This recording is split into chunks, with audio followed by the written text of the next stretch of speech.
ମୁଁ ସମସ୍ତଙ୍କୁ ସ୍ୱାଗତ କରୁଛି ଫୋମ୍ ଟ୍ୟୁଟୋରିଆଲ୍ସ ୟୁଟ୍ୟୁବ୍ ଚ୍ୟାନେଲକୁ। ଆଜିର କ୍ଲାସ୍ରେ ଆମେ ଆଲୋଚନା କରିବା +3 ଚତୁର୍ଥ ସେମିଷ୍ଟାର କୋର୍ 9ର ୟୁନିଟ୍ 4, ଯେଉଁଥିରେ ରହିଛି ଦୁଇଟା ଏକାଙ୍କିକା, ପାହାଡ଼ର ଆତ୍ମକଥା ଆଉ ଅନ୍ୟ ଏକ ଶ୍ରବଣ କୁମାର। ତ ଆମେ ଏ ଜାଗାରେ ଆଲୋଚନା କରୁଛେ ଅନ୍ୟ ଏକ ଶ୍ରବଣ କୁମାର ଉପରେ ଏବଂ ତାର ଦୁଇଟି ପାର୍ଟ ଆମେ ଆଲୋଚନା କରିସାରିଛେ।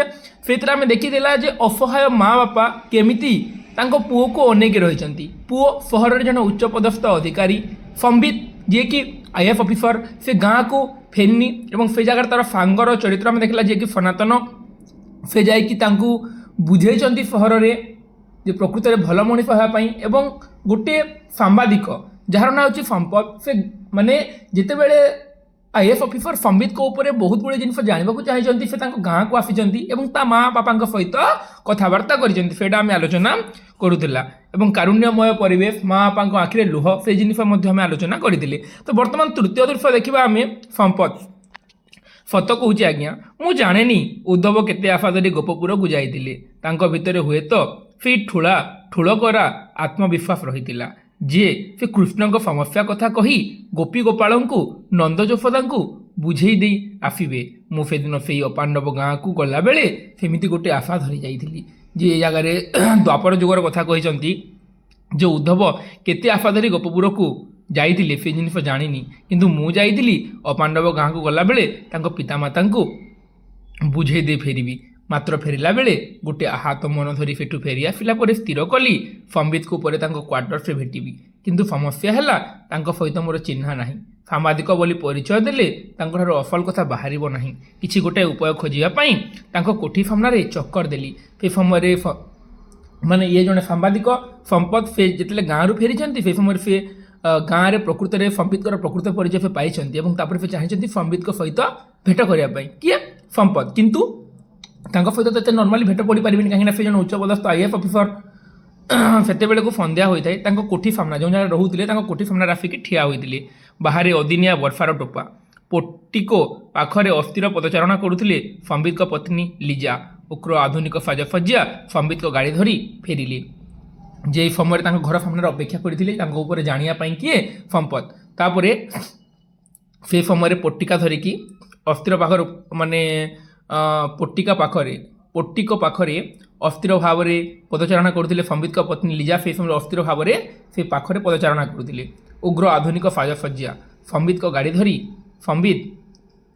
ଧରି ଫେରିଲେ। ଗାଡ଼ିର ଶବ୍ଦ ହେଲା, ଗାଡ଼ି ବନ୍ଦ ହେଲା ଏବଂ କବାଟ ଖୋଲିଲା ଏବଂ ବନ୍ଦ ହେଲା। ମାନେ ଘରର କଥା କୁହାଯାଇଛି ଏ ଜାଗାରେ ସମ୍ପଦ ମାନେ ବାହାରେ ସେ ଜାଗାରେ ଅଛନ୍ତି, ପରିସ୍ଥିତିକୁ ଅନୁଧ୍ୟାନ କରୁଛନ୍ତି ପ୍ରକୃତରେ। ତ ଲିଜା ଥିଲେ, ସମ୍ବିତ ଆସିଲେ। ଲିଜା କହିଲେ, ଓ ହାଉ ଷ୍ଟୁପିଡ୍, ତୁମେ ଏତେ ଲେଟ୍ କଲ। ନିଜ ସ୍ୱାମୀକୁ ଏମିତି କହିଛନ୍ତି। ସମ୍ବିତ, ସରି ଡାର୍ଲିଂ, ଅଫିସ୍ କାମ ସରୁ ସରୁ ଟିକେ ଡେରି ହେଇଗଲା।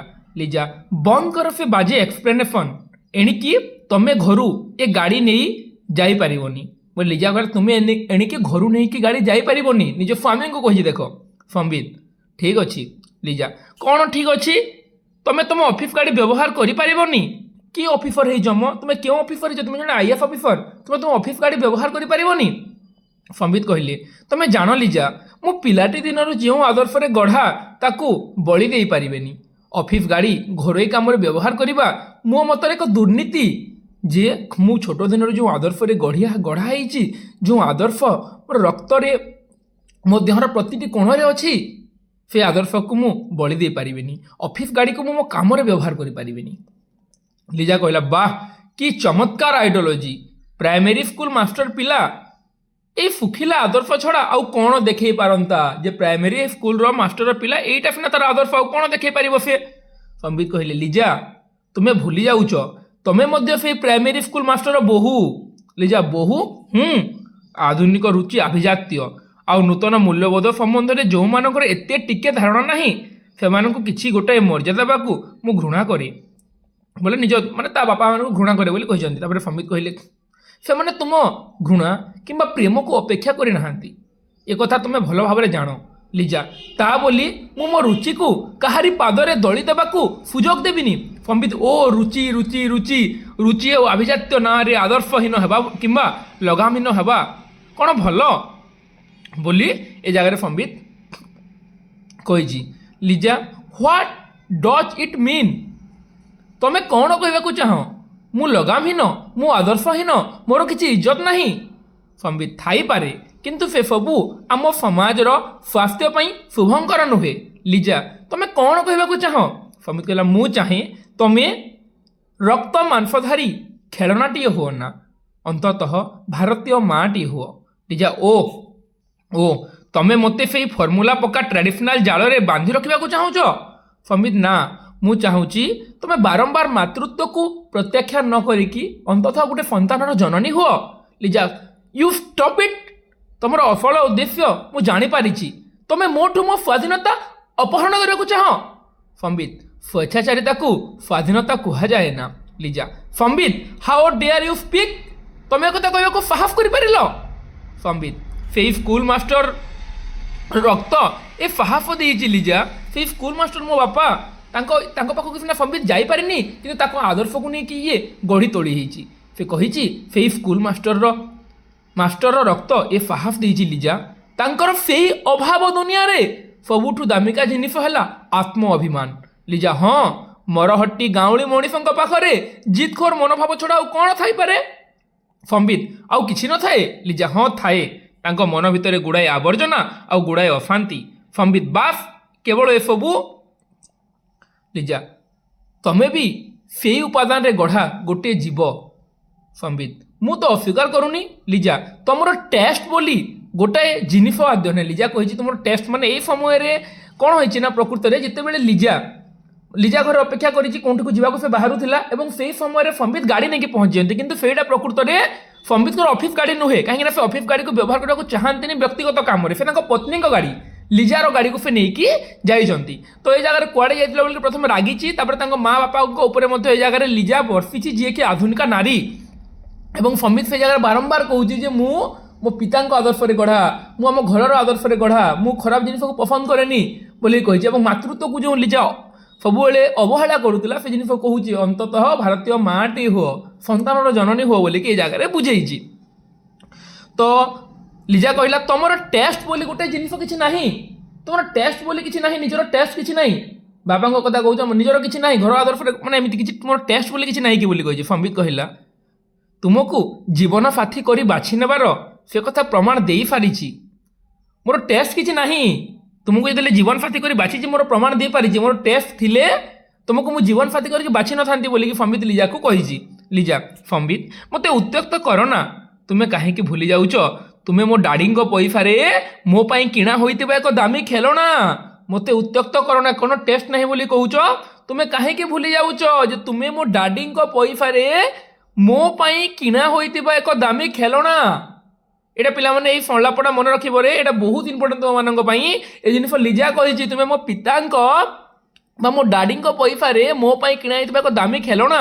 ସମ୍ବିତ ଲିଜା ତୁମେ କ'ଣ କହୁଛ? ଲିଜା ସତ କଥାଟା କେତେ ତିକ୍ତ। ନିଷ୍ଠାପର ସଚ୍ଚୋଟ ଅଫିସର ଜଣକ ଜାଣିନଥିଲେ ବୋଧେ। ଓହୋ ନିଷ୍ଠାପର ସଚ୍ଚୋଟ ଅଫିସର ପରା ତୁମେ ଜାଣିନଥିଲ ସତ କଥା କେତେ ତିକ୍ତ, କେତେ ବାଧ୍ୟ ବୋଲିକି। ସମ୍ବିତ ଇଫ୍ ତମେ କେତେ ନୀଚ। Liza hold your tongue mister Mohapatra. କହିବାର ଆଉ କହିବାର ଗୋଟେ ସୀମା ଅଛି। ତମେ କ'ଣ ଭାବୁଛ ତମେ ଯାହା ଇଚ୍ଛା ତାହା କହିଯିବ ଆଉ ମୁଁ ନୀରବରେ ସହିଯିବି? No never. ସମ୍ବିତ ସହିବ କାହିଁକି? କିଛି ଗୋଟେ ନୀଚ ଧରଣର କାମ କରି ବସିବ ନିଶ୍ଚୟ। ଲିଜା ମୋର କ୍ଲବ୍ ଯିବା ଡେରି ହେଉନଥିଲେ ମୁଁ ତୁମକୁ ବୁଝାଇ ଦିଅନ୍ତି କିଏ କେତେ ନୀଚ ନନ୍ସେନ୍ସ ବୋଲିକି ନିଜ ସ୍ୱାମୀକୁ କହିଛି। ସମ୍ବିତ ଖାଲି ସେତିକି? ତମେ ଆଉ କିଛି ବି କରିପାର। କଳାଧନର ମାରିଚ ମାୟା ତୁମକୁ ଏତେ ଉଦ୍ଧତ କରିଛି ଲିଜା, ନଚେତ୍ କଳାଧନ ତୁମ ପିତାଙ୍କର କଳାଧନର ମାରିଚ ମାୟା ତୁମକୁ ଉଦ୍ଧତ କରିଛି ଲିଜା। ଲିଜା ଆଉ କିଛି କରି ବସିବାକୁ ତମେ ମୋତେ ବାଧ୍ୟ କର ନା। ମୁଁ ଆଉ କିଛି ବି କରି ପକେଇବି, କିଛି ବି କହି ପକେଇବି, ତୁମେ ମୋତେ ବାଧ୍ୟ କର ନା। ସମ୍ବିତ ହେଉ ତମେ ଯାଅ, ତମ କ୍ଲବ୍ ତେଣେ ତୁମକୁ ଅପେକ୍ଷା କରିଛି ଏଭଳି ଆଉ ଅନେକ କିଛି ଶିଖେଇବା ପାଇଁ। For Helen fake don't irritate ମି।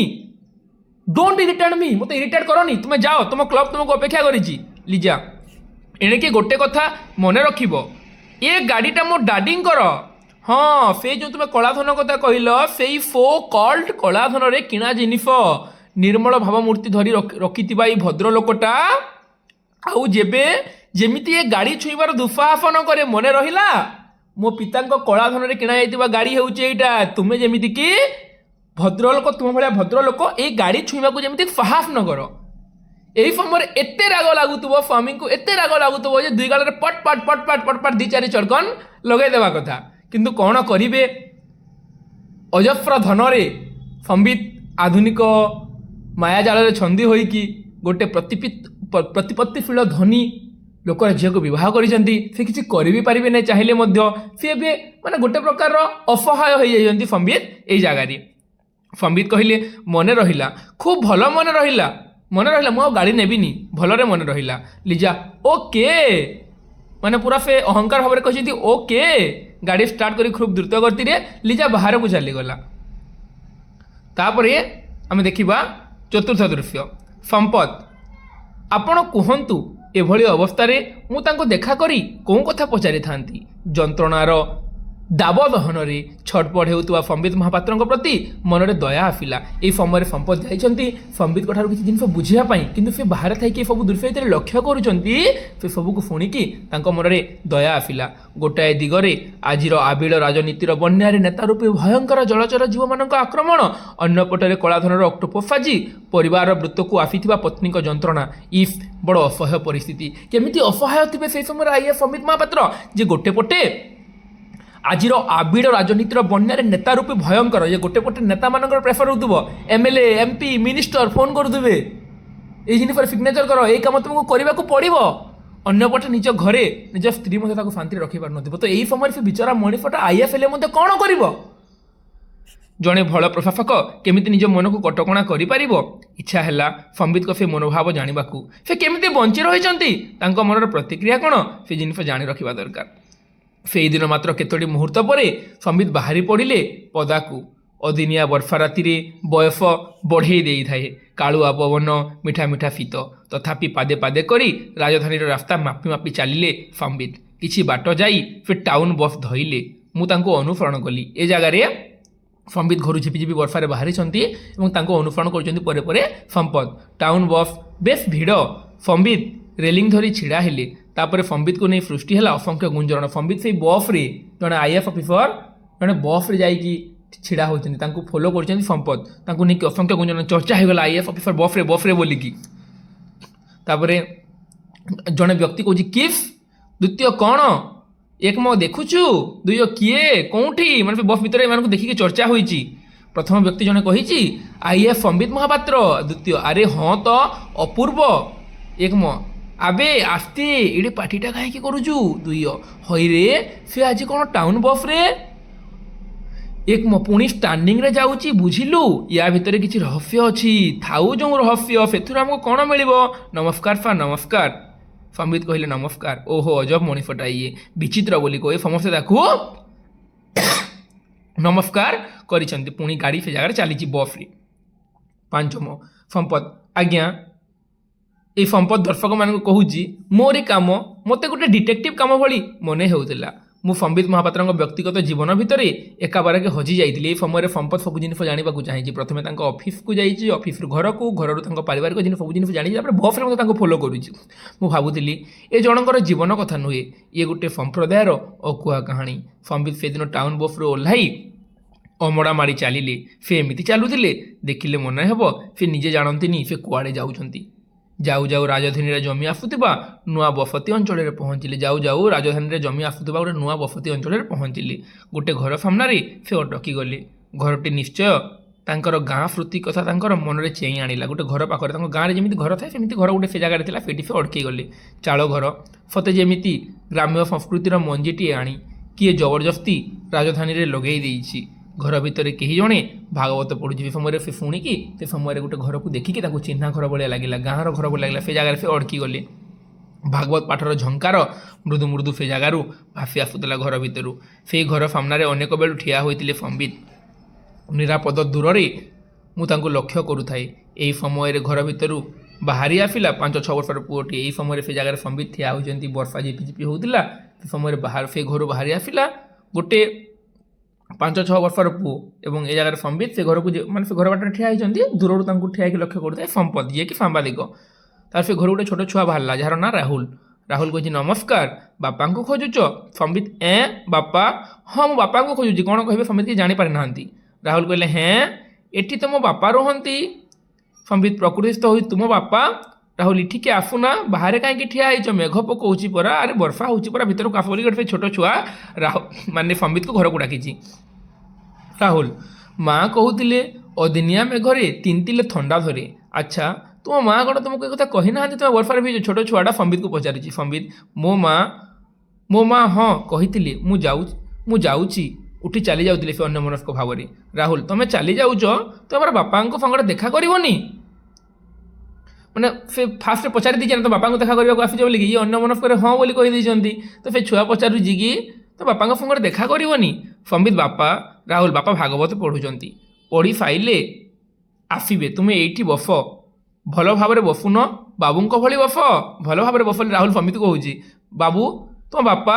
ରାହୁଲ ମୋ ବାପାଙ୍କ ନାଁ ଶ୍ରୀ ସନାତନ ଦାସ। ରାହୁଲ କହିଲା ମୋ ବାପାଙ୍କ ନାଁ ଯେଉଁ ଅଜଣା ଘର ଆଗରେ ଠିଆ ହେଇଥିଲେ ଜାଣିପାରି ନାହାନ୍ତି, ସେ ଘର ତାଙ୍କର କେମିତି ଚିହ୍ନା ହେଇଛି ଦେଖ। ଯେ ଏ ଜାଗାରେ ସମ୍ବିତ କହୁଛି ମୋ ବାପାଙ୍କ, ମାନେ ସମ୍ବିତ ପଚାରିଲେ ତୁମ ବାପା କିଏ? ରାହୁଲ କହିଲା ମୋ ବାପାଙ୍କ ନାଁ ଶ୍ରୀ ସନାତନ ଦାସ। ସମ୍ବିତ କହିଲେ ସନାତନ, ମୋରି ବନ୍ଧୁ ସନାତନ? ରାହୁଲ କହିଲା ମୋ ବାପା ତୁମର ବନ୍ଧୁ ମାନେ ସାଙ୍ଗ? ସମ୍ବିତ ସିଏ ଏଠି ରହୁଛି? ରାହୁଲ ଇଫ୍ ତୁମେ ବାପାଙ୍କ ସାଙ୍ଗ, ତେବେ ତ ବଢ଼ିଆ ମଜା ହେବ।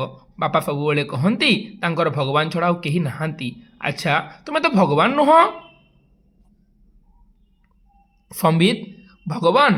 ନା ମୁଁ ଭଗବାନ ନୁହେଁ। ଏ ଜାଗାରେ ଆମେ ଦେଖିଥିଲା ସନାତନ ଚରିତ୍ର। ସନାତନ ଆମେ ଚରିତ୍ର ଦେଖିଥିଲା। ସନାତନ ଚରିତ୍ରକୁ ଆମେ ଦେଖିବା। ସନାତନ ଚରିତ୍ର ପ୍ରକୃତିରେ କିଏ? ଦେଖ ଷ୍ଟାର୍ଟିଂରେ ଆମେ ଯେତେବେଳେ ପଢ଼ିଥିଲା ସନାତନ ଚରିତ୍ର, ଏ ଜାଗାରେ ଆମେ ଆଲୋଚନା କରିଥିଲା। ଦେଖ ସନାତନ, ଯେଉଁ ସନାତନ ତାଙ୍କ ଅଫିସକୁ ତାଙ୍କୁ ଦେଖା କରିବାକୁ ଆସିଥିଲେ, ସେ ସନାତନର ଘରକୁ ଇଏ ମାନେ ଯେମିତି ସେ ମାନେ ନେମ ପ୍ଲେଟ୍ ଦେଖିକି ପଳେଇ ଆସିଥିଲେ, ଇଏ ସେମିତି ମାନେ ଅଚାନକ ତାଙ୍କ ଘରକୁ ମାନେ ଯାଇଛନ୍ତି, କିନ୍ତୁ ସେ ନିଜେ ବି ଜାଣିପାରିନାହାନ୍ତି ସେ ତାଙ୍କ ଘରକୁ ଯାଇଛନ୍ତି ବୋଲିକି। ତାପରେ ସେ ଘରୁ ବାହାରିଲେ ମୋକ୍ଷଦା। କାହା ସାଙ୍ଗରେ କଥା ହେଉଛୁ କିରେ ରାହୁଲ? ରାହୁଲ କହିଲେ ବାପାଙ୍କ ସାଙ୍ଗ ଆସିଛନ୍ତି। ମୋକ୍ଷଦା ବାପାଙ୍କ ସାଙ୍ଗ? ରାହୁଲ ମା' ସେ କହୁଛନ୍ତି ସେ ଭଗବାନ ନୁହନ୍ତି କିନ୍ତୁ ବାପାଙ୍କ ସାଙ୍ଗ। ବାପା ତାହେଲେ ମୋତେ ମିଛ କହିଥିଲେ ମୋର କେହି ସାଙ୍ଗ ନାହାନ୍ତି ବୋଲିକି। ମୋକ୍ଷଦା ସମ୍ବିତ ତମେ? ସମ୍ବିତ ମୋକ୍ଷଦା ଷ୍ଟ୍ରେଞ୍ଜ, ତମେ? ମୋକ୍ଷଦା ହୁଁ, ବାଟବଣା ହେଇ ଇଆଡ଼େ ମାଡ଼ି ଆସିଛ ବୋଧେ? ସମ୍ବିତ ନା, ମୁଁ ଆକସ୍ମିକ ଭାବରେ ଏମିତି ପଳେଇ ଆସିଛି। କିନ୍ତୁ ତୁମେ ଏ ଘରେ କେମିତି? ସେ ମୋକ୍ଷଦାକୁ ବି, ଯେଉଁ ମୋକ୍ଷଦାର ବାହାଘର ସମ୍ବିତ ସହିତ ଠିକ୍ ହେଇଥିଲା, କିନ୍ତୁ ସମ୍ବିତ ଲିଜାକୁ ବାହା କରିଦେଇଥିଲେ। ସେ ମୋକ୍ଷଦା ଆଉ ସନାତନ ସ୍ୱାମୀ ସ୍ତ୍ରୀ, ତାଙ୍କ ସାଙ୍ଗ ଆଉ ସେ ମୋକ୍ଷଦା। ତ ଦେଖିବା ଆଶ୍ଚର୍ଯ୍ୟ ହୋଇଛନ୍ତି ସମ୍ବିତ। ତୁମେ ମୋକ୍ଷଦା, ତୁମ IF ପଦବୀ, ତୁମ ଆଭିଜାତ୍ୟ, ତୁମ ସମାଜ ତୁମକୁ ବାଧା ଦେଇନି ଏ ସାଧାରଣ ମଣିଷଙ୍କ ବସ୍ତିକୁ ଆସିବା ପାଇଁ? ତୁମକୁ ବାଧା ଦେଇନି? ସମ୍ବିତ ଦେଖ ମୁଁ ମୋଟେ ଜାଣିନି ଯେ। ମୋକ୍ଷଦା ତୁମ ଜାଣିବା ବା ନ ଜାଣିବାରେ ମୋର ଜୀବନ ପୃଷ୍ଠାରେ ଆଉ କିଛି ଫରକ ଆସିବନି ସମ୍ବିତ। ମୁଁ ଭୁଲ ସ୍ୱପ୍ନ ଦେଖିବା ଅନେକ ଦିନରୁ ଭୁଲିଗଲିଣି। ମୁଁ ବି ଦିନେ ସ୍ୱପ୍ନ ଦେଖିଥିଲି ତୁମକୁ, ସେଇ ଭୁଲ ସ୍ୱପ୍ନ ଦେଖିବା ମୁଁ ଅନେକ ଦିନରୁ ଭୁଲିଗଲିଣି। ସମ୍ବିତ ମୋକ୍ଷଦାକୁ ମୋକ୍ଷ ଦିଅ ସମ୍ବିତ। ତୁମେ ଆଉ କାହିଁକି ଛୁଟି ଆସିଛ ଏଠିକି? ହଁ ବୋଧେ ଦେଖିବାକୁ ଆସିଛ ମୋକ୍ଷଦା ଅଭାବର ଜନ୍ତାରେ ପଡ଼ି ଯେମିତି ଛଟପଟ ହେଉଛି।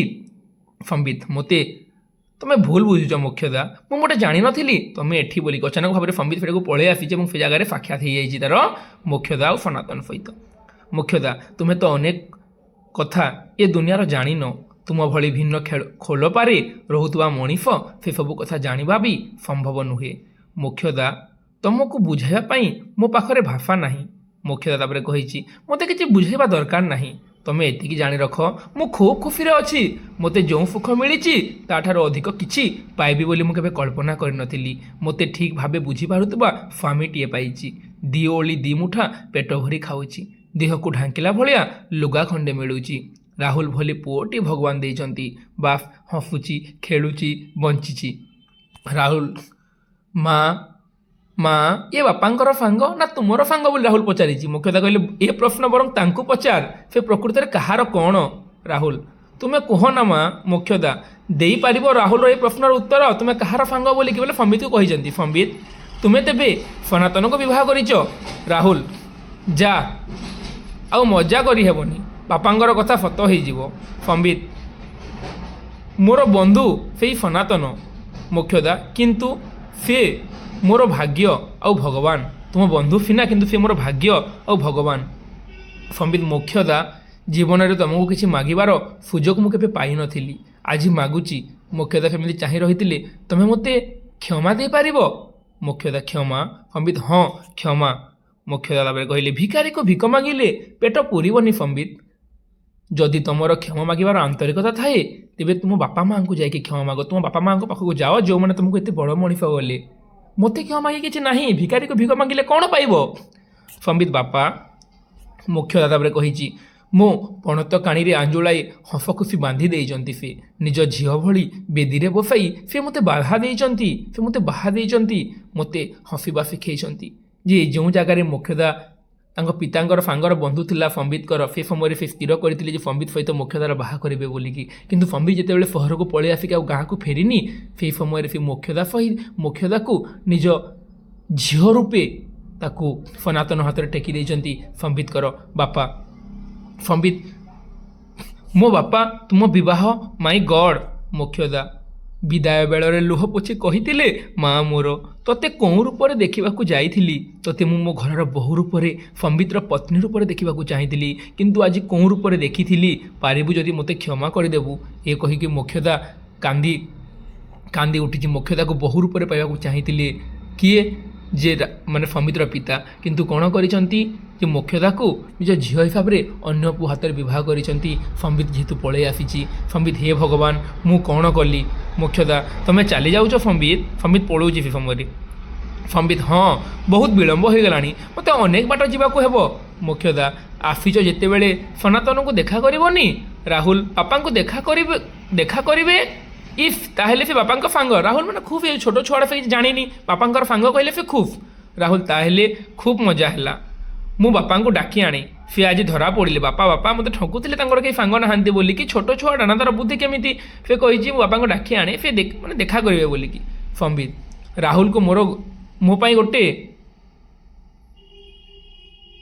चुमा देवा से सुजोग आसवा पूर्व खसीगला मोक्षदा किंतु सनातन संबित सनातन गोटे महान शत्रुर ना जी मोर सब बणपण चोरी कर नहीं दर्पिया नहीं बंची सी मोर विभक्त व्यक्तित्व जी संबित कही सनातन गोटे शत्रुर ना जी कि मोठार मोर सब बड़पण को से चोरी कर जो जिनिस गुड़िक मु करवा कथा से जिनिस गुड़ाक से करी तार व्यक्तित्व से उदाहरण देती तार पुणी चली जाऊँगी मोक्षदा कहले तुम्हें चली जाऊच संबित सनातन को कहब केवल केते गुड़े ईर्षा मुझे ये छाड़ी जाऊँगी राहुल हे बापा आसिले माँ आसे कौन पलैले मोक्षदा हाँ राहुल किंतु बापा सनातन बापा तोर सब शुणी राहुल कौन कौन होता भितर सब शुणी मोक्षदा तमे सनातन मो आगरे मोर बाल्यबंधु छोट हो न जाऊ ये कथा मुझे चाहिलिनी से बाहर को आसिलिनी भितर मुझे सब शुणुली मोक्षदा सनातन सनातन घर भितर को आस आज बाहर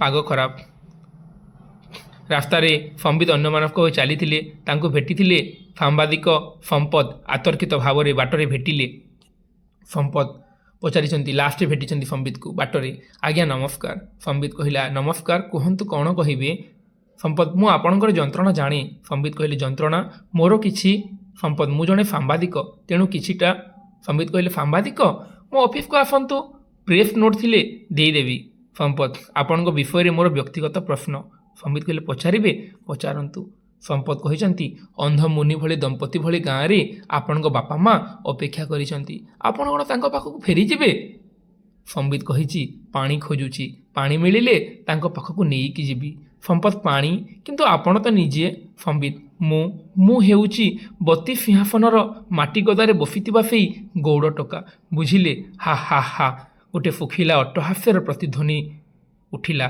संबित तापर संपदर दृष्टि क्रमशः अदृश्य हो गले से समय जिते कथबार्ता संबित संपदर दृष्टि अदृश्य हो गले मैंने दुई जन अलग अलग हो गले तो ये आमर अन्य एक श्रवण कुमार सरीगला एवं जो थी आम देखला जे गोटे पुओपाई केमती ता माँ बापा अपेक्षा करपटे से पुओ असहाय अवस्था उग्र आधुनिक नारी को विवाह करिकी केमिति जंत्रणा छटपट होउची तार बागदत्ता से जहाँ को विवाह करार से मोक्षदा को तार सांग ସାଙ୍ଗ ସନାତନ ଯେତେବେଳେ ସେ ବିବାହ କରିନି ତାର ସାଙ୍ଗ ସନାତନ ତାକୁ ବିବାହ କରିଛି।